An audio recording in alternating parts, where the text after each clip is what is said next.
Yegua puesto voy para Mayarín.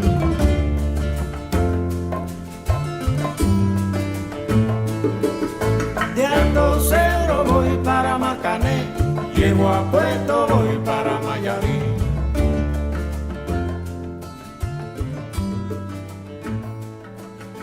Bueno, buenas tardes. Estamos en esta entrevista para Izquierda Web. Yo soy Federico Winocourt, soy dirigente del Nuevo Más y tengo el agrado de tener junto a mí hoy a Frank García Hernández. Un amigo, Fede. Un amigo, que ya me explicaste que es distinto que socio. Claro, un socio en Cuba nada que ver con el comercio, es cuando no llegue a ser amigo todavía. Claro, y un amigo es lo mismo. El amigo Perfecto. ya es más grande. Sabes que puedes llamarlo Mengano, me puedes cubrir aquí por un problema que tuve. Ya esas cuestiones te las hace un amigo, no un socio. Perfecto. Con Frank nos conocimos en la organización del cuarto encuentro internacional, ¿o quinto fue? No, el tercero. Tercero, El 2024, cuarto fue Paraguay encuentro y León el quinto Trotsky. estamos yendo para Brasil ahora. Perfecto. La organización del encuentro de León Trotsky, una iniciativa que había empezado en La Habana, justamente con el ingreso de Trotsky como pensador y de los libros a Cuba. Y ahora estamos organizando, por la iniciativa y el pedido de médicos cubanos, Sí. la campaña independiente de solidaridad obrero-estudiantil por Cuba. Así que no queríamos perder la oportunidad de conversar en este momento. Primero voy a presentar un poco, decir algunos datos de Frank para que te conozcan todos y después empezamos con la conversación, si te parece. Bueno, Frank nació en Cuba en 1982, sociólogo e historiador de la Universidad de La Habana, ¿verdad? Y trabajó como bibliotecario en el Instituto Cubano de Investigación Cultural Juan Marinelo y fue fundador y coordinador general de la Biblioteca Salvador Redonet, institución especializada en filología y políticas culturales. Y recientemente publicó el libro aquí presente, que ya tendremos oportunidad de hablar, Cuba, una historia crítica, años de revolución y contrarrevolución. Y bueno, justamente una de las cosas por las que nosotros nos interesa tanto conversar con Frank, hacer cosas en común con Frank, es porque Frank también es un militante, es miembro de Comunistas Cuba, uno de los grupos de la izquierda cubana que aparece crítica justamente al régimen, pero defensora de la perspectiva del comunismo. Exacto. Una cosa muy importante y muy valiosa en este momento y que bueno, desde hace no sé cuántos años hace que estás en Argentina ya. No me pongas tantos años. Llegué en diciembre del 23, Está bien, cuando se inauguraba este periodo nefasto, pero interesante para la lucha de clases en Argentina. Por eso. Luego de ser detenido, ¿no? Después del 11 de julio. 11 de julio de 2021, que fui detenido y yo no creo que fue una desafortunada detención, aunque sí inesperada, pero de cierta manera nos ayudó a Comunistas Cuba porque todos formados parte de una institución, muchos militábamos en el Partido Comunista, en la Juventud Comunista, y al quemarme yo pudimos tener un vocero más público. Claro. De alguien que podía sacar la cara por los demás, porque en algún momento tratamos de hacer, por decir, el lenguaje trotskowentrismo profundo. Y en los estatutos del Partido Comunista de Cuba, que los pueden descargar de internet, está establecido no solo la prohibición de las tendencias, sino que si conoces que se está constituyendo una tendencia y no la denuncias, también te expulsan. Claro. Entonces imagínate la gravedad que era que existiera una pequeña agrupación con militantes del PC y de la UJC. Claro. Y así terminaste en Argentina, básicamente. Y así, de cierta manera, además de que me enamoré de una compañera trotskista argentina, psicoanalista, como que todo el cliché, terminé acá en Argentina. Un romántico, Frank. Vamos por el principio, me parece, de lo que tiene que ver con la coyuntura que nos convoca también, porque en los últimos meses se volvió a instalar Cuba en el centro de la escena a raíz de las agresiones del imperialismo de Trump y también luego de que el imperialismo secuestrara a Nicolás Maduro y prohibiera el ingreso de petróleo a la isla, se empezó a desenvolver una crisis humanitaria enorme para los trabajadores y el pueblo cubano. Las imágenes que llegan son realmente alarmantes. Sí. Entonces, ya que te tenemos acá, quería preguntarte o que nos puedas contar vos cómo es la vida para los trabajadores y el pueblo general en la isla hoy. Sí, lo que pasa es que esta es una crisis, como aparece constantemente diciéndose en Facebook, que no viene desde ahora. Claro. Porque no es que estábamos viviendo una economía estable, fructífera y de pronto esto. Porque si bien nos están asfixiando por completo, venía muy mal. ¿Te acuerdas que en pleno evento de León Trotsky aquí hubo un apagón de 72 horas? Porque fallaban las termoeléctricas y el gobierno cubano te explicaba que era que no tenían piezas de repuesto, pero seguía la construcción indiscriminada de hoteles de lujo, que cuando tú calculabas esa cantidad de hoteles, sabiendo ellos que era una industria que estaba en picada, ellos no invertían en la reparación de esas termoeléctricas, como tampoco ahora ellos se presentan como que hay una revolución tecnológica en el sentido de que se está estimulando mucho el uso de los paneles solares. Eso es algo que se podían hacer. La gente se comía unos apagones larguísimos y ellos no estimulaban las fuentes de energía renovable. Uruguay tiene más del 90% en fuentes de energía renovable. No voy a poner los casos europeos. Uruguay.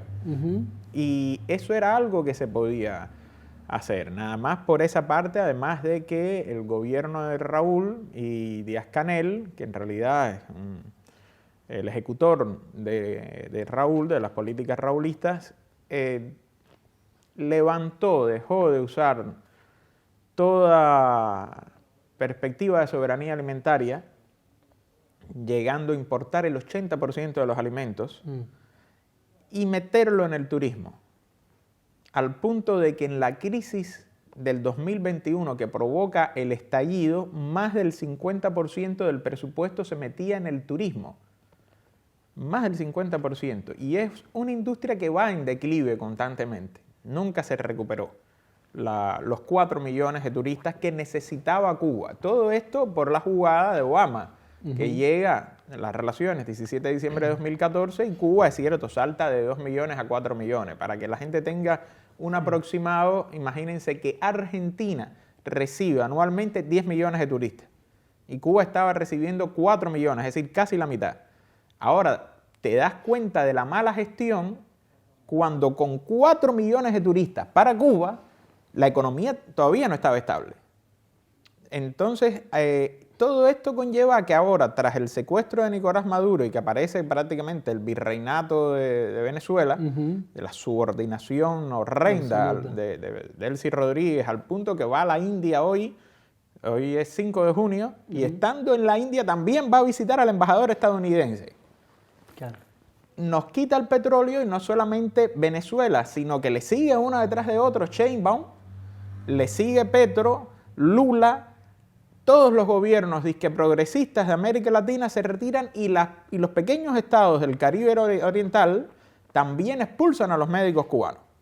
La peculiaridad política de esto es que son gobiernos que no hacen críticas políticas al gobierno cubano, que verborráicamente se la pasan diciendo abajo el bloqueo, pero que ellos han suspendido todo con el gobierno cubano. A la misma vez esto tiene que ver lo que es un efecto de la guerra muy prolongada en Ucrania, porque ya la guerra en Ucrania está durando más de la Gran Guerra Patria, de la URSS contra el nazifascismo alemán.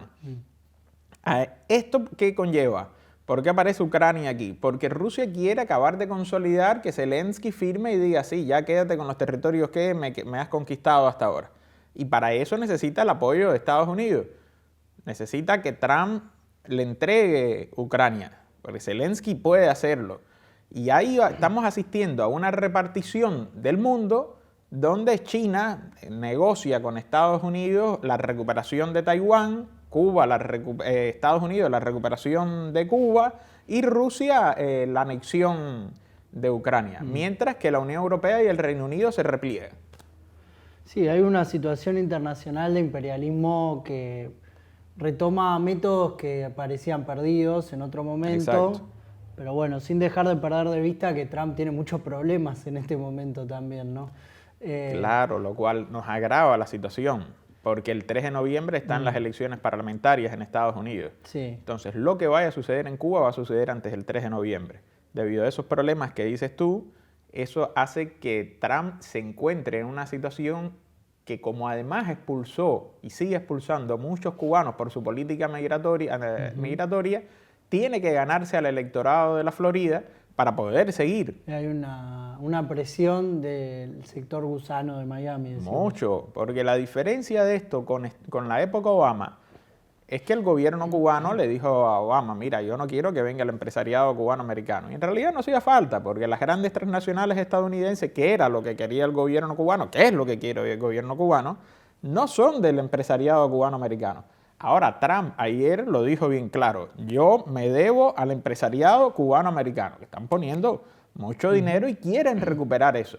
Y aunque hay un sector muy oportunista del empresariado cubano-norteamericano de la Florida, que no le importa quién esté gobernando, que incluso le conviene que estén los Castro porque han demostrado ser excelentes represores y no quieren echarse arriba ese problema, también Cuba pesa más política que económicamente. Derrocar al gobierno cubano, que es heredero de la Revolución Cubana en el centenario de Fidel Castro, que cumple 100 años el 13 de agosto, es un gol. Retomando, vos decís que en este momento Cuba pasó por un periodo cuando Obama era el presidente de los Estados Exacto. Unidos, con una apertura de relaciones y aumento del turismo, donde hubo una situación económica que se asemejó a un mayor bienestar. Y Sí. sin embargo, a pesar de esa entrada de divisas y demás, vamos a una de las peores crisis que haya tenido Cuba en su historia. ¿A qué atribuís esa responsabilidad en términos políticos? Primero, en el 2021 se desploma el turismo, ya a raíz del coronavirus.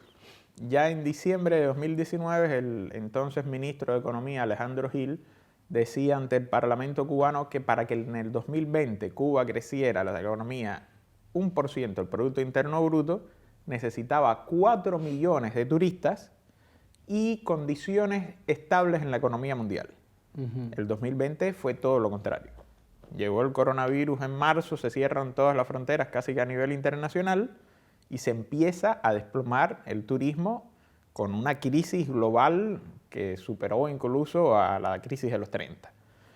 Esto ya te va a generar una caída que no van a poder recuperar, además de que existe, evidentemente tiene que haber una gran corrupción detrás de ese funcionariado, porque te das cuenta que hay una pésima gestión, que es la que muchos economistas, yo y otros, que no voy a decir el nombre, extranjeros, decían no pueden ser tan tontos de seguir apostando por una economía que la seguían manteniendo como el principal renglón cuando se veía que esos números, cuando más se recuperó, imagínate, en el 2021 llegaron 250.000 turistas nada más, de 4 millones a 250.000, que era lógico por todo el cierre del coronavirus. Pero el resto de los polos turísticos que compiten con Cuba, Cancún, ahora Tulum, República Dominicana, tras el coronavirus levantaron. En Cuba no. En Cuba se siguió fomentando ese exceso de turismo de lujo sin soberanía alimentaria, y entonces es cuando tú empezabas a escuchar las quejas de los turistas de que no están bien provistos los resorts, los todos incluidos. Es decir, ahí tienes un problema fundamental, que es la clase trabajadora no tiene el poder. Claro. Al no tener el poder, esa gestión responde a los intereses de la burocracia dirigente, que cada vez más, además, se repliega porque trata de meter el modelo capitalista chino, que es un partido nominalmente comunista administrando un sistema capitalista, una economía capitalista. Esta burocracia dirigente se va alejando y deja de cumplir los papeles que debe tener, que es la representación de los intereses de la clase trabajadora, se va olvidando que también forma parte de la clase trabajadora y quiere transformarse en burguesía. Ante la apertura del sector de la economía privada, que empieza con fuerza desde el 2021, desaparece el comercio interno estatal y esto golpea mucho más a la clase trabajadora. Raúl Castro decía, ya no hay más plata para las subvenciones, te debe sonar. Pero con esas subvenciones era que la clase trabajadora cubana llegaba a fin de mes, porque eran salarios paupérrimos de $20, 10 y pico de dólares. Pero como tenías una red de comercio interior que tú podías ir a comprar arroz subvencionado, picadillo subvencionado, que nosotros le decimos así a la carne molida, etcétera, etcétera. Eso te iba apuntalando la canasta familiar. Cuando se repliega el Estado, ahí entramos en una crisis total.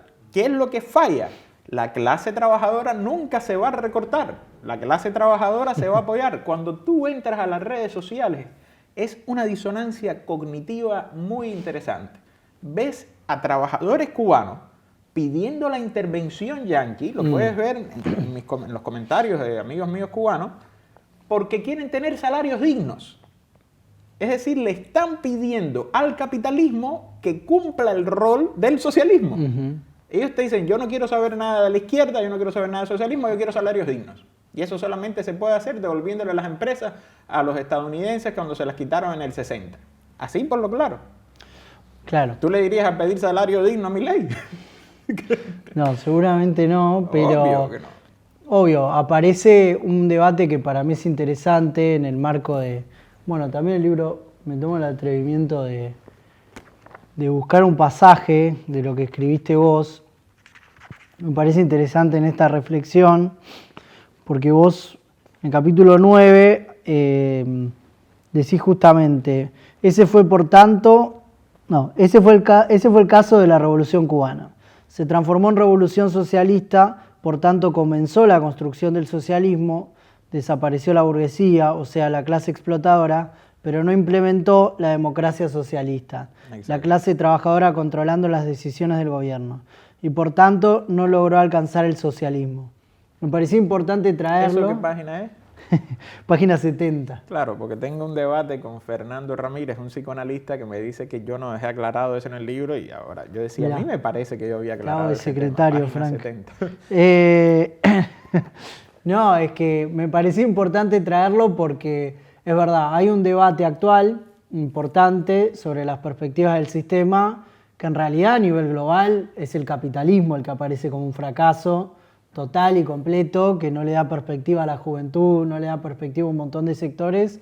Por eso el anticapitalismo es una opción muy fuerte en el mundo.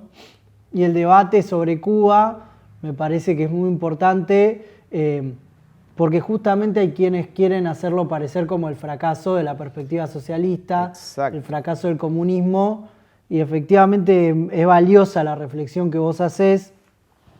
Y tampoco, o sea, lo valoro y lo valoramos políticamente como corriente, decir la verdad de las cosas y decirlo de manera honesta, incluso queriendo defender las conquistas de la Revolución Cubana, como nos pasa a todos, pero que eso no borre las problemáticas porque hay una batalla mucho más profunda de perspectivas sobre si en Cuba lo que aparece como un fracaso es el comunismo, el socialismo, o es un Estado que hoy está controlado de pe a pa por la burocracia. Bueno, fíjate si eso llega así, que los otros días indirectamente nos atacaron en un periódico, un medio de prensa de derecha cubana que se llama Árbol Invertido.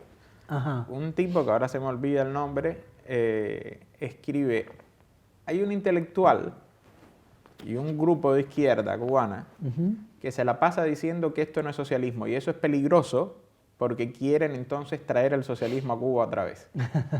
Y yo dije, perfecto.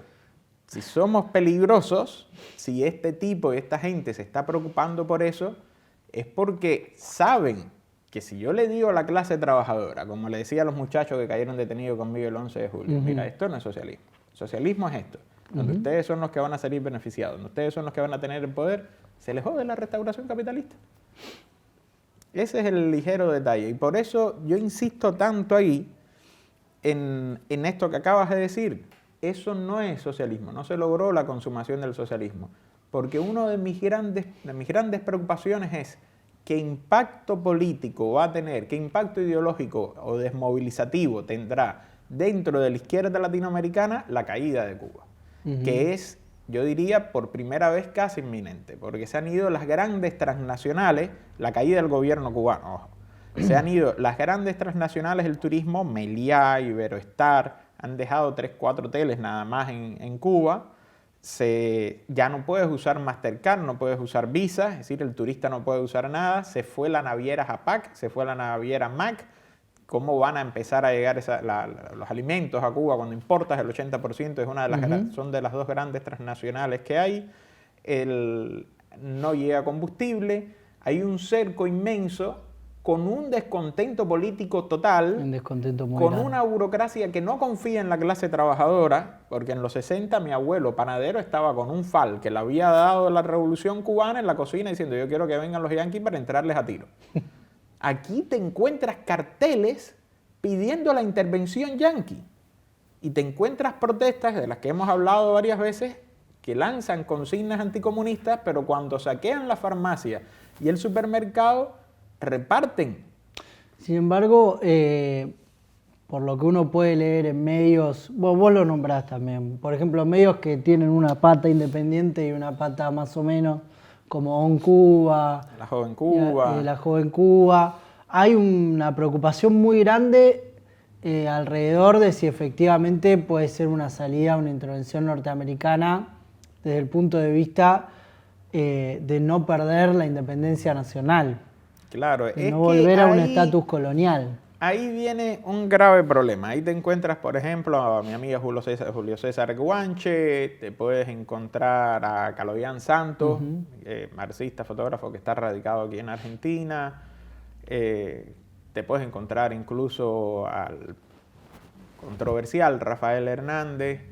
Pero te das cuenta que, Bueno, salvo pero todos los que Caloyán, nombrás estaban preocupados por esta problemática. eso es lo que te iba a decir, pero salvo Caloyán, todos ellos tienen una visión exclusivamente nacionalista. Y te encuentras diciendo un reclamo en las medidas que está tomando el gobierno cubano ahora por presión de Estados Unidos, nosotros las veníamos proponiendo desde hace rato. ¿Qué Claro. medidas son? Una apertura total al mercado. Porque hay un amplio sector, yo diría que con Guanche eso es menos, hay un amplio sector de la intelectualidad cubana que cree que para alcanzar de nuevos y mejores derechos civiles hay que debilitar al gobierno cubano por abriendo el sector de la economía privada, que esto fortalece la sociedad civil. Eso ya se dio en China, ya se dio en Vietnam y de cierta manera tiene una lógica desde el punto de vista liberal. Porque es verdad que al replegarse el Estado cubano, un Estado autoritario, y nacer esa burguesía que no depende de sus decisiones políticas del Estado, eso ha ido sucediendo en Cuba, que entonces negocios privados te permiten hacer exposiciones, galerías, esos medios de prensa, y ellos dicen, bueno, la salida es por aquí. Y como concluyó, como no está la idea de la salida de la clase trabajadora tomando el poder, como no existe tampoco la idea bien concreta de que el socialismo es democracia, en todo caso te aparece alguien diciéndote socialismo y libertad, lo cual es un error total porque no se le está regalando la libertad a la derecha. En este caso entonces se te aparecen con la consigna de todos somos cubanos, todo por el bien de Cuba, pero entonces ¿qué cosa es Cuba? Es genial que esté esto. Yo, como dirían ustedes, rebanco a Guanche, lo cito acá, me parece que es una figura fundamentalísima dentro de la izquierda crítica, sus obras nos formaron a nosotros, como nos formó Acanda, como nos formó Fernando Martínez Heredia, pero toda esta gente sería genial que los buscaran en internet y te van a aparecer, pero te vas a dar cuenta que con el pasar del tiempo se pierde la mirada marxista. Y eso es muy grave, porque entonces te pueden hacer un gobierno, digamos que nacionalista, pero como aparece este empresario, el propietario de On Cuba, Hugo Cancio, te está diciendo, vamos a echar atrás la reforma agraria, que se venda no te lo dice con esa palabra, pero te dice que se pueda vender la tierra, que se privatice la banca, que se pueden vender los inmuebles, abajo reforma urbana, abajo reforma agraria, el regreso del capitalismo a pulso, pero independencia de Estados Unidos. Claro. Sí, hay un falso debate que se abre sobre si puede haber una independencia política más allá de una grave dependencia económica. Y en este momento dejar entrar a Estados Unidos es dejarlo entrar en todos los aspectos. De todas maneras, me parece que hay un punto fundamental. Decime si me equivoco, me parece que cuando vos hablás dentro de la izquierda crítica y de todo ese sector que se empieza a abrir, no es un punto fundamental si la crítica es solamente al bloqueo o también hay una crítica a la burocracia en sí misma. Completamente. Porque, Lo por que ejemplo, define- Kaloyan Santos hace poco sacó una nota que recomendé mucho en tanto fotógrafo y en tanto artista, que dice, creo que se llama Contar Cuba sin traicionarme o algo así es el título, donde habla justamente contar Cuba sin traicionarse es un equilibrio entre mostrar las conquistas que persisten de la revolución y que son las que hay que defender, y me estoy poniendo palabras, ¿no? Pero en ese sentido, de lo que queda de la revolución cubana y al mismo tiempo lo que se vive hoy en Cuba. Claro, Y efectivamente hoy el Cuba dilema- es una nación independiente Exacto. de los Estados Unidos. Y Venezuela, luego de la intervención y el secuestro de Maduro, no es No lo más es. una nación independiente. Desde ese punto de vista, hay varias cosas que defender de Cuba todavía dentro de todo esto, incluso en la situación en la que se encuentra. Exacto. El cuestionamiento de Kaloyan es el mismo que sufrimos muchos. Ujú. Kaloyan tiene mi edad y él es fruto de la revolución cubana. Sus padres lucharon por la revolución, sus abuelos lucharon por la revolución, sus tíos. Y entonces la revolución a nosotros no nos es ajena. Kaloyan es fotógrafo del equipo de Silvio Rodríguez. Ujú. Cuando ahora Chico Huarque visitó Cuba, Kaloyan es el que tomaba las fotos con Silvio Rodríguez. Entonces, la pregunta que se hace Kaloyan es el mismo dilema que yo me planteaba cuando escribía el libro.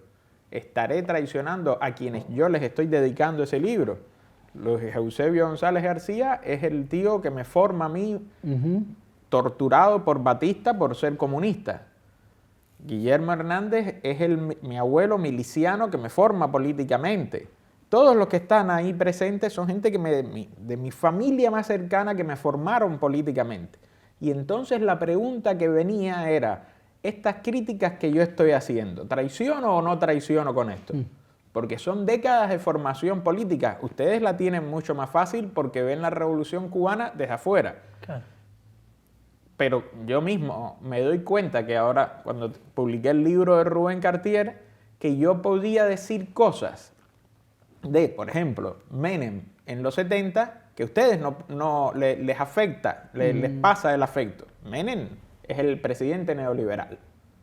Pero yo lograba ver sin afecto a un Menem que exigía la liberación de los presos políticos en los 70, en el 73, montoneros, perretistas. Lo cortaba hasta ahí, me quedaba más fácil hacerlo. En nuestro caso, pasa una cuestión muy subjetiva, porque la revolución cubana trabajó durante décadas, y el gobierno cubano, yo llevo la revolución hasta el año 71, por eso ese corte, muy bien la propaganda. Y además, la gran diferencia con el resto de los países socialistas es que Fidel Castro estuvo vivo hasta no hace mucho. Y Fidel Castro desarrolló una capacidad de poder político casi teológico que cuando tú lo veías se te aguaban los ojos. Cuando vino Fidel aquí estalló esa facultad de derecho. Me la juego que hasta quizás Roberto Sáenz. Varios dirigentes me han dicho de izquierda socialista que iban sin la bandera, pero querían ir a verlo, porque es historia. Es cuando el socialismo, como dice nuestro amigo Pablo Almeida, empezó a hablar en español. Porque hasta el momento aparecía en las Biblias sacrosantas de los manuales del marxismo-leninismo soviético. Y esa pregunta que se hace Kaloyan es la misma que me hago yo ahora. Ya es la izquierda crítica que nace, o los manifestantes que salen a la calle con 20 años hoy, no vieron a Fidel. Y ese es el gran problema que tiene el gobierno de Díaz-Canel. Porque o ya detestan todo el socialismo, o como lo vi yo en las protestas del 11 de julio, ofendían a Díaz-Canel y te decían, pero mi ídolo es Fidel Castro. No les queda claro por qué Fidel Castro hubiese solucionado ese problema. Lo cierto es que lo solucionó en los 90, la crisis de los 90 lo solucionó, por métodos con los cuales tú puedes estar de acuerdo o no, pero sacó a Cuba de esa gran crisis económica. Y entonces queda esa ideación como mismo sucede en Rusia hoy, que hay un sector que te idealiza a Stalin porque creen que Stalin condujo la Segunda Guerra Mundial cuando el desastre de los primeros años de la Segunda Guerra Mundial es culpa de Stalin. Pero está bien, está bueno lo que decís, pero de todas maneras además de la relación sentimental que hay con el proceso revolucionario, con la conciencia de lo que se derrotó en esa revolución y lo que se conquistó. También hay un proceso de censura de muchos años Muchísimo. que lleva a bajar esta idea de qué es traicionar a la revolución y qué no. Si no, no hubiera escrito el libro. Totalmente. Hay un momento igual de apertura democrática, vos decís, o de Exacto. determinado grado de apertura donde incluso se revisó gran parte de todas estas problemáticas. Entre el 14 y el 16. Y ahí vos decís que el sector de artistas y del arte o una parte de la intelectualidad jugó un rol fundamental y que también entró Trotsky a la isla. Claro, porque ahí fue un proceso diferente. Ujú, Es un momento en que todos vimos que podíamos hablar, ujú, no nos sentíamos traicionados, no sentíamos que estábamos traicionando, porque algo fundamental, que lo digo ahí, también estaban hablando los viejos intelectuales censurados que habían luchado en Playa Girón. Hablaba el Chino Eras León, hablaba Fernando Martínez Heredia, y tú decías, bueno, si esta gente habla, yo también puedo hablar. Mira esta gente hasta dónde está llegando.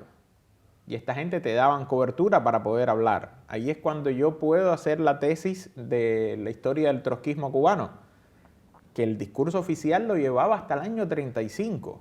Era horrendo. Encontrarte un historiador que le agradezco mucho porque como quiera que sea, abrió cierta trinchera, pero te deformó la historiografía del trotskismo cubano diciéndote que el trotskismo cubano murió en el 35 y llegó hasta el 73. ujú. Esa tesis de maestría yo logro hacerla porque hay esa apertura y porque existía Fernando Martínez Heredia, un grandísimo intelectual revolucionario, y el Instituto Cubano de Investigación Cultural Juan Marinelo, y Rafael Acosta de Arriba, que fue mi tutor de maestría, como también existía una historiadora cubana, Caridad Mazón, que en ese momento me apoya la tesis, pero hoy te publica un libro vindicándote al Partido Estalinista Cubano, porque se va cambiando esa correlación de fuerzas. ¿Y cómo entra Trotsky a la isla de vuelta? ¿Cómo entra Trotsky? Trotsky desaparece casi completamente en el año 73, que es cuando desaparece el PORTE, al que le debemos agradecer mucho, pero en los hechos el PORTE, el Partido Obrero Revolucionario Trotskista, fundado en el 60 y que existe hasta el 73, tuvo muy poco impacto en la clase trabajadora cubana. Porque pasa que su programa era muy similar a lo que estaba cumpliendo con mucha fuerza la Revolución Cubana. Fíjate que es uno de los grandes dilemas del trotskismo del momento. Los mandelistas, Moreno no manda a hacer el partido a Cuba. Moreno se reúne con el Che aquí al lado, en Uruguay, pidiéndole armas para Hugo Blanco. Pero no, y manda al Vasco Bengochea, pero el Vasco Bengochea en Cuba no se le ocurre fundar el partido, ni vuelve a mandar más nadie para fundar el partido. Manda al Vasco Bengochea para pedirle apoyo al Che, no para fundar un partido allá. Ese gran dilema va a hacer que el trotskismo en Cuba sea muy débil en los 60. Más allá de todo lo que le podemos reconocer, su cercanía al Che Guevara, etcétera, etcétera. Pero el impacto real es muy limitado. Más allá de que tiene una represión fuertísima. Y después vuelve a aparecer un poquito a los inicios del 2000 con una figura que se llamó Celia María Hart Santamaría, que tenía sobre sí la venia de ser hija de dos grandísimos dirigentes de la revolución, Armando Hart y Aide Santamaría. Ella se proclamaba trotskista, era amiga de todas las tendencias, increíblemente lograba ser amiga desde la gente de Alan Woods y Jorge Martin hasta el MST. De hecho, su último viaje al extranjero fue a un congreso del MST aquí en Argentina. También era un momento en que la agrupación del MST era muy amiga de Chávez, ahora fingen demencia, casi se diluyen dentro del PSUV, y cuando aquello Celia muere siendo chavista convencida. Y si a veces fingen demencia. Exactamente, los conocemos. Y entonces aquí tenemos que Celia, al fallecer, además Celia es muy leal al gobierno cubano por lo mismo, porque lo transmuta como la revolución. Ahora ella comienza a desconfiar, y pueden ver varias entrevistas que hemos publicado en Comunistas Cuba de Raúl, porque Raúl empieza a hacer las aperturas económicas a las reformas de mercado, y Celia se opone. Igual, curiosamente, fallece en septiembre del 2008, en un accidente peculiar automovilístico, y ahí vuelve a desaparecer Trotsky y reflótase con el evento León Trotsky. Entra un poco lo subjetivo aquí, lo anecdótico. Yo, a los 15 años, la gente de la Pathfinder, la editorial de la Socialist Worker Party, el Partido Socialista de los Trabajadores, que habían lo que quedó del SWP de Canon en Estados Unidos, aunque ellos habían abandonado el programa trotskista abiertamente, cada vez que iban a Cuba llevaban algunos libros de Trotsky. Y alguno que otro se seguía sintiendo con el corazoncito más al trotskismo, y uno me regala La Revolución Traicionada. Pasa que en ese momento, como te conté, yo había sido formado por un stalinista y yo ese libro lo engaveté completamente. Pero de a poco fui sufriendo una transformación paulatina, que no voy a entrar en detalle, pero por suerte tuve una apertura a diferentes lecturas, y un día decido leer La Revolución Traicionada, sobre todo el capítulo del deterioro ideológico del Komsomol, de la Unión de Jóvenes Comunistas de la URSS, y me encuentro con que Trotsky está describiendo perfectamente el proceso de degeneración burocrático sufrido por la Revolución Cubana. Aunque yo siempre era, durante mi primera juventud, muy leal al gobierno cubano, teníamos un choque, que yo me daba cuenta que lo que nosotros queríamos hacer, los militantes de la Juventud Comunista, aunque fuera apoyar a la Revolución Cubana, ya iba en disonancia con lo que decía la burocracia de la UJC. Porque la burocracia nos bajaba consignas y no nos escuchaba. Y lo que nosotros planteábamos era simple y llanamente retomar esa revolución de los 60. Tener más participación, tener protagonismo, y eso lo trababa la burocracia de la UJC, que respondía a la burocracia del PCC directamente. Entonces decido, tras hacer el Instituto Juan Marinelo era muy amplio para hacer eventos de marxismos incómodos, y inicialmente yo lo que flasho, como dicen ustedes aquí, es hacer un evento de Trotsky, después otro sobre Mao, después otro sobre Tito, sobre los marxismos herejes, o sobre Castoriadis, etc. Y cuando hago el evento León Trotsky, que lanzo una botella al mar, me encuentro con que viene un aluvión de referentes del trotskismo internacional. Yo todavía no guardaba la dimensión política de lo que podía suceder. Eso hacia afuera. Exactamente. Pero hacia adentro vos siempre decías que la Revolución Traicionada se vendía como pan caliente. Claro, después, cuando se hace el evento León Trotsky, que del 6 al 8 de mayo del 2019, toda esa gente empieza a traer la Revolución Traicionada. Como buen militante trotsko llegaban con la prensa y literatura de Trotsky. Sí. Y llegan con la Revolución Traicionada y aquello se empieza a repartir. Y había ya un grupo de muchachos, Santa Clara siempre fue muy buen fermento, yo tenía un vínculo muy estrecho con el estudiantado, con un sector del estudiantado de la Universidad Central de Las Villas, la Universidad de Santa Clara. Como parte de mi preparación para la tesis de maestría, había contactado con el Departamento de Filosofía de la UCLV y impartí un curso posgrado sobre la vida de León Trotsky. Y ahí hubo algunos muchachos que se me acercaron, bueno, espérate, esto está interesante.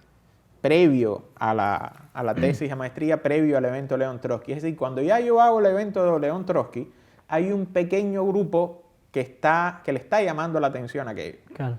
A raíz del evento León Trotsky, viajo a Europa con diferentes agrupaciones trotskistas, voy a México con otras agrupaciones trotskistas, y al regreso, un compañero, cuando yo llego con toda esta prensa trotska, con todas las experiencias, me dice, no, ya tenemos que dar un paso, Fran. Tenemos que organizarnos.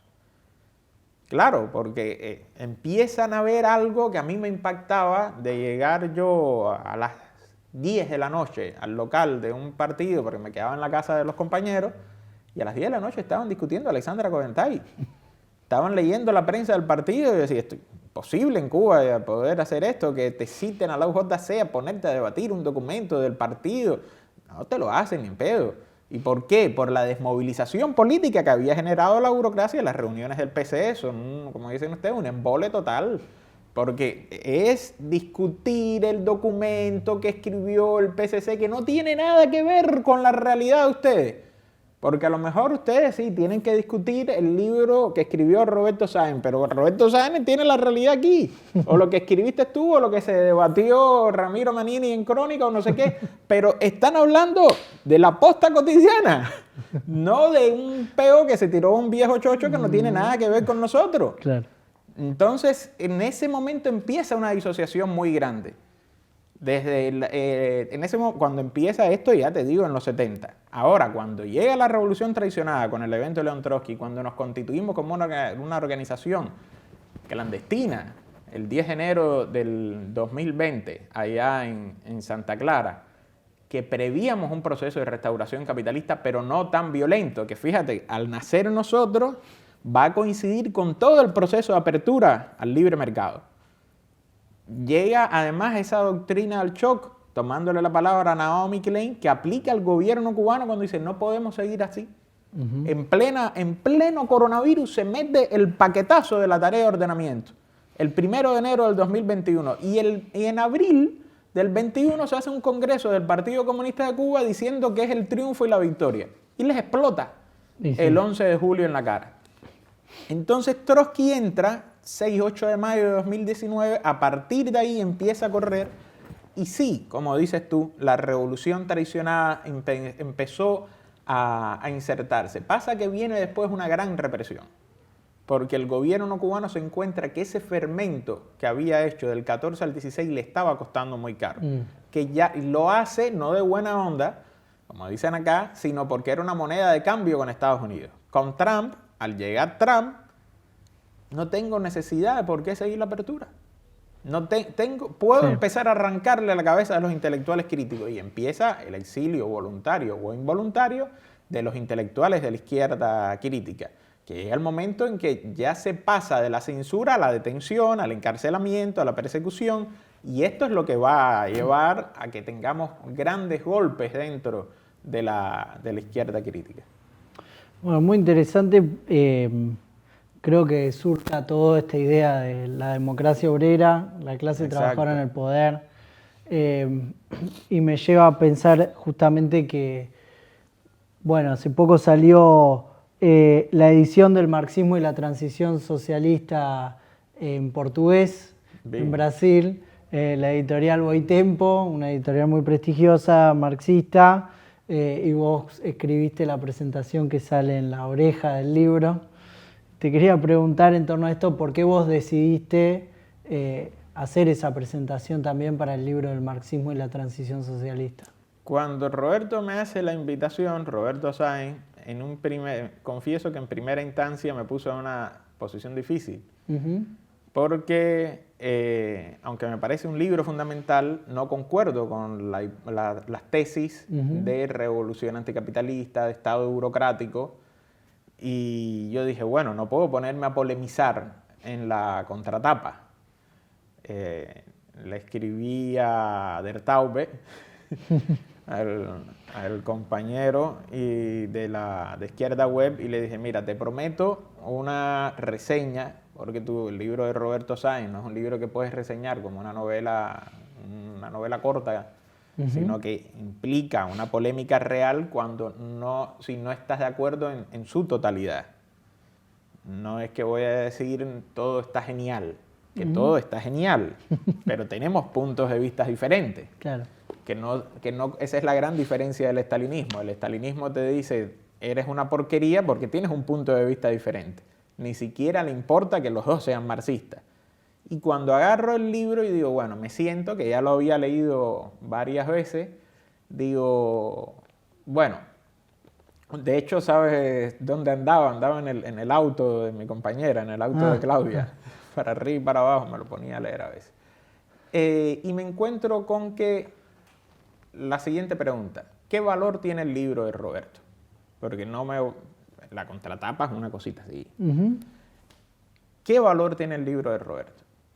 Y es que Roberto Sáenz hace un recorrido muy necesario del antiestalinismo y plantea una y otra vez este dilema. Sin democracia socialista no hay revolución socialista posible, no hay socialismo posible sobre todo.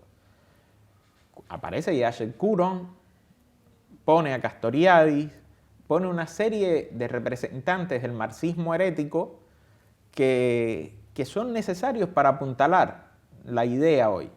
Y por eso en la contratapa hablo la importancia de ese libro, de esa mirada revolucionaria del marxismo, porque incluso también Roberto se atreve a criticar a Trotsky, lo cual está genial, porque uno de los grandes problemas es quedarte con una imagen sacrosanta, de la cual es imposible de criticar. Esto te llevaría a la castración del pensamiento crítico total. En este caso yo digo, ante el avance de la ultraderecha, ante el desplome de Cuba como uno de los principales referentes, porque si te das cuenta, la campaña independiente de solidaridad obrero estudiantil pega mucho más que las pequeñas campañas de reductos que hace desde el guevarismo al castrismo en Argentina. Porque cuando nosotros pasamos por las aulas de sociales, de Puan, estamos dando, sí, vamos a defender a Cuba, pero estos medicamentos van a llegar directamente a los hospitales. Vamos a saltearnos a la burocracia. Hay una crítica a la burocracia. Y eso es lo que hace Roberto. Roberto tiene en ese libro un gran mérito, que hay veces que algunas tendencias, incluso trotskistas, te dicen, no, pero no era tan mala la Unión Soviética. No, la Unión Soviética fue una porquería después que llega Stalin. No puedes defenderla ni tantico así, porque entras entonces en esa trampa de que en algún momento la derecha te va a decir, no, pero mira, aquí tienes todo esto. Hay una cosa horrenda en Praga que se llama Monumento a las Víctimas del Comunismo. Y todos esos nombres que están ahí de verdad fueron liquidados por el Partido Comunista Checoslovaco, pero no era el Partido Comunista Checoslovaco, era víctimas, tenía que decirse, monumento a las víctimas del estalinismo. Muchos de esas víctimas son marxistas, que merecen un monumento como líderes obreros represaliados por el estalinismo, traicionados por el estalinismo. Y el hecho de que Roberto Sáenz se mete incluso en un problema al citar a Jacek Kuron, que recuerdo que es uno de los dirigentes del ala izquierda del sindicato Solidaridad en Polonia, es muy útil, porque uno de los grandes problemas que yo me di cuenta que arrastró el morenismo es que Nahuel Moreno le pone todas las fichas al sindicato Solidaridad y no se hace después un balance de por qué el sindicato Solidaridad tomó a la derecha. Ha quedado la idea de que se cayó completamente por derecha el campo socialista del este europeo sin ninguna reticencia, sin ninguna resistencia de izquierda.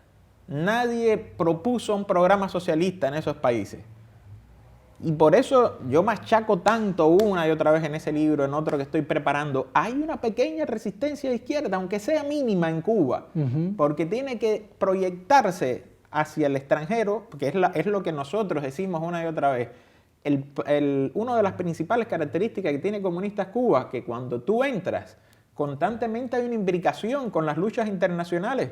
Hemos hasta reclamado la liberación del secretario general del Partido Comunista Keniano, porque nos damos cuenta, ese tipo estaba dirigiendo la lucha contra el sionismo en Kenia. ¿Cómo no vamos a reclamarlo? ¿Que es un estalinista total? Sí. Incluso se abrazó con Díaz-Canel los otros días, pero es un comunista que está luchando contra la injerencia sionista en Kenia, tenemos que hacerlo. Y en este caso, al presentarnos, al encabezar nosotros la resistencia marxista, por decirlo así, estamos jugando un rol histórico. Y esto es lo que recupera ahí Roberto. Vamos a esperar la segunda parte. Yo prometo, la verdad es que he estado después del libro de Cuba, vino el de Cartier, ahora estoy metido en otro, y no es hacer una reseña, sería, le decía yo a nuestro amigo Dertaube, que tenía dos posibilidades, o escribir una basura diciendo que todo está muy lindo, o nada más centrarme en 3, 4 fragmentos subrayados. Entonces me parecía no solamente una irresponsabilidad, sino una falta de respeto entregar en 3 minutos una reseña. Está bien. Pero estás en cámara ahora, así que te comprometemos ahora y listo. No pasa. Sí. Cierro este libro que debe terminar, quiero cerrarlo la semana que viene. Está muy bien. No, para ir cerrando, me parece muy interesante la charla. En este momento me parece que hay una tarea estratégica que de los revolucionarios, que es la que nombrás vos, todos estos debates, esta profundidad de perspectiva y el relanzamiento de una perspectiva anticapitalista, socialista en el siglo XXI, que ponga en el centro de la escena a la clase trabajadora, y también hay tareas inmediatas, que es efectivamente la situación y la crisis humanitaria que está en Cuba. Y bueno, eso nos lleva a la campaña independiente de Solidaridad Obrero Estudiantil con Cuba, que es una iniciativa que venimos poniendo en pie, que es muy importante, donde tienen mucho peso los estudiantes, los trabajadores que se solidarizan. Así que si querías decir algunas palabras para que la gente que está viendo se pueda sumar a aportar a la campaña y a sumarse a nuestro estado de alerta y movilización ante cualquier intento de los Estados Unidos de pasar de las palabras a los hechos contra Cuba. Yo creo que el principal mérito que tiene J. Posadas es haber ordenado la construcción de un partido trotskista en Cuba. A partir de ahí podemos plantear toda diferencia en su programa, la ufología en la que él derivó. Y yo creo que eso es un deber del trotskismo internacional. Ir a Cuba, tocar la puerta e intentar construir una organización. Nosotros estamos dispuestos a colaborar en todo. E incluso si nace otra organización, nosotros también apoyaríamos. Una organización que fuera marxista, no algunas zarazas que hay por ahí. No socialdemócrata. Exacto, no socialdemócrata. En este caso, lo que quiero decir es que la campaña independiente de Solidaridad Obrera Estudiantil, como toda campaña de solidaridad con Cuba, básicamente no va a cambiar la situación económica ni humanitaria en Cuba. Es una campaña que sobre todo es política e internacionalista. Esa ida independiente pudiera ser perfectamente internacionalista. Y es internacionalista. Es que cuando lleguemos allá, con lo poco o lo mucho que logremos colectar, es entregárselo y decirlo. Esto te lo están mandando marxistas que no están de acuerdo con el gobierno cubano, que te lo estamos dando a ti, trabajadora, trabajador, porque yo también la paso mal. Y me ha costado arrancarme el dinero y te lo estoy llevando a ti. Yo no quiero tomarme una foto con Díaz-Canel, yo no quiero ir al Palacio de las Convenciones. Yo quiero ver cómo tú vives. Yo quiero, y no para hacer turismo revolucionario, no para hacer turismo de la pobreza, sino para ver cómo yo te ayudo, cómo yo logro además, y es fundamental esta campaña en eso, cómo yo logro detener el avance del anticomunismo, cómo yo logro detener o ayudar a detener el avance de la desmovilización. De decir, no, espérate, yo puedo. Aquí está esta vía. Y se queden con la idea, bueno, estos muchachos vinieron con esta propuesta de que, espérate, sí se puede hacer. Esto yo veo que está llegando acá, la historia de esta gente haciendo el acto frente al Congreso, la idea de entrar a las facultades, la idea de ir a los sindicatos, que tenemos que concretarla, materializarla, el alias Amiga Cuba, siempre toca recordarlo, como si estuviera escribiéndose una carta, Amiga Cuba, tanto.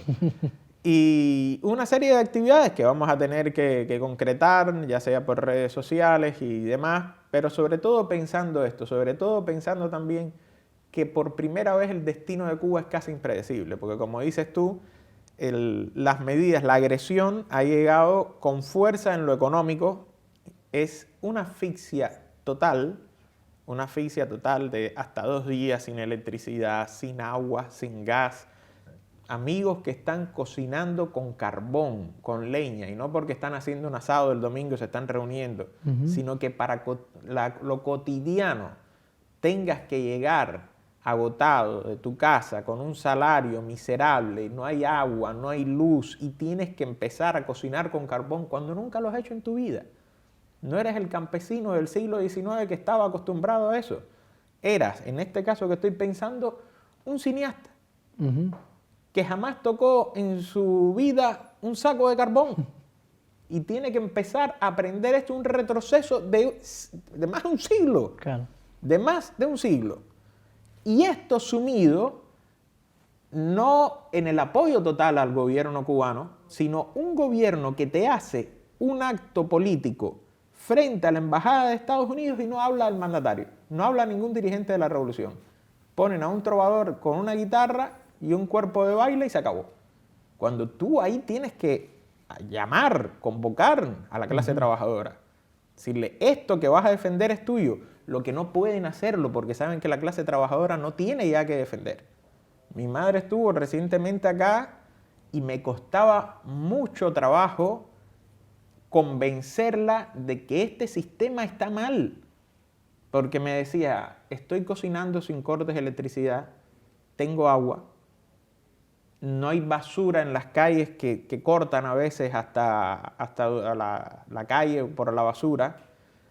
Yo estoy viviendo en la villa que tú quieres llevarme para que tú veas, para que yo vea que el capitalismo está funcionando mal. Y estamos hablando de alguien que defiende la revolución cubana, que es acrítica con Fidel Castro. Entonces esa es otra de las grandes preocupaciones, porque mañana, si cae finalmente el gobierno cubano o se toma la línea de Elcy Rodríguez, las transnacionales pueden tirar 3 pesos, reparar 3, 4 edificios y va a meter el veneno de que el capitalismo sí fructifica. Entonces este es el verdadero valor de la campaña. No si podemos reunir 1, 10, 20 millones de pesos. Es que hay que ir. No solucionamos nada en enviar el paquete y que lo recoja alguien allá y lo dé. No, hay que ir a decir, esto lo manda aquí, y sentarnos y reunirnos en el momento que vayamos a hacerlo, no solamente subir la foto para que se vea, sino tener una pequeña reunión con esos trabajadores, interesarse por esos trabajadores, que fue lo que nos hizo la flotilla de Nuestra América. 600 personas, imagínate, calcula el pasaje más barato, $300, 600 por 300, era lo que calculaba la gente. ¿Cuánto más pudieras haber llevado?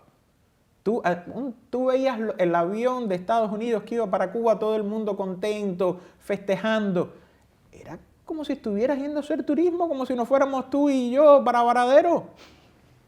No, como dicen acá, no da, porque no tienes ninguna empatía y te ponían los ómnibus cuando no hay combustible. Cuba, hoy La Habana es la única capital de América Latina que no tiene transporte público. La gente tiene nada más que apoyarse en el sector privado o ir caminando al centro de trabajo, que no necesariamente queda cerca, y ver de pronto, como decimos nosotros, las guaguas llenos de turistas que dicen defender la revolución cubana y en consecuencia sería que te están defendiendo a ti, y tú no los ves por ningún lugar de La Habana.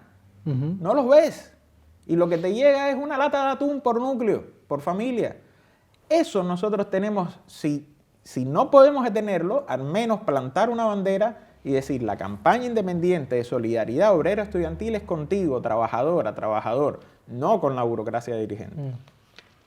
Bueno, entonces el alias Amiga Cuba, para todos los que quieran colaborar con la campaña independiente de solidaridad obrera estudiantil con Cuba, lo van a encontrar también en las mesas del Ya Basta, en muchas facultades, para poder colaborar en las cajas donde se junta dinero para comprar insumos para hospitales centralmente y mandar a Cuba y que llegue directamente a las y los trabajadores de la salud, que es una tarea muy importante porque efectivamente los médicos cubanos cumplieron un rol en Latinoamérica durante décadas y décadas, ayudando en un montón de... Hay veces que no tienen tensiómetros, y que justamente no tienen estetoscopio. Te decían, viste en esa carta a los médicos, que muchas veces el paciente se va sin realmente recibir un diagnóstico certero. No, tremendo. Ha aumentado, se ha cuatriplicado la mortalidad infantil en Cuba, según datos oficiales, que tuvo que salir el gobierno cubano a explicar por qué aumentó la mortalidad infantil. Y tú dices, ¿y por qué no aumentó la mortalidad infantil en los 90, durante la Cuba de los 90? Porque más allá de todas las críticas que le quieras hacer a Fidel Castro, que le podemos hacer a Fidel Castro, sí había un financiamiento fuerte a la salud pública, pero aquí se ha retirado. Sí, y bueno, justamente por eso creo que nos toca devolver como trabajadores, como estudiantes, como jóvenes de Latinoamérica, a los trabajadores de la salud de Cuba y al pueblo cubano con esta campaña de solidaridad. Y bueno, quedaron muchas cosas por hablar, me parece. Que me parece son muy interesantes también. Les recomiendo el libro de Frank, que es Cuba, ¿se ve bien ahí? Sí, ¿no? Cuba, una historia crítica, 1959-2025, 65 años de revolución y contrarrevolución. Con un prólogo muy bueno de Alejandro Horowitz. Y me parece que además, para los que quieran conocer todo lo que dice Frank y los pormenores, o bueno, algunos detalles de lo que significa la diferencia entre que se pueda hablar, que se pueda pensar, que se pueda discutir.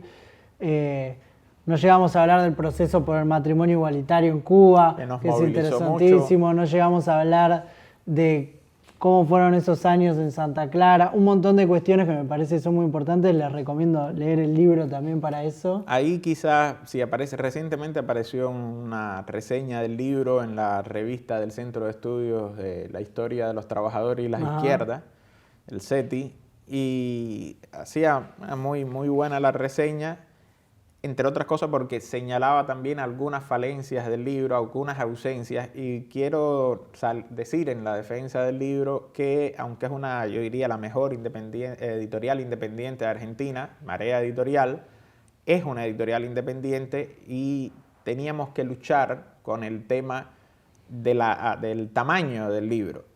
Era o sacar un libro muy grande que encarecía, por tanto, el libro y evitaba la adquisición del libro, la restringía. Entonces, igual no dejes que te corran, porque el que se anima desde la historia de vida cubana y todo a escribir una historia crítica en este momento con tu familia allá y todo, sos vos. Así que en eso, fíjate si dejas que te corran o no. Así, yo creo... Yo les recomiendo el libro de Frank realmente y... Bueno, puede ser que haya cuestiones a debatir, cuestiones a pensar, pero me parece que hay un valor inmenso, sobre todo en la última parte, hay un valor inmenso en toda la obra y animarse, pero además hay un valor muy grande en la historia reciente de Cuba, que de manera así, de manera independiente, no está escrita en ningún lado. No está, desde el marxismo que no hay nada escrito, hay textos que están muy sueltos.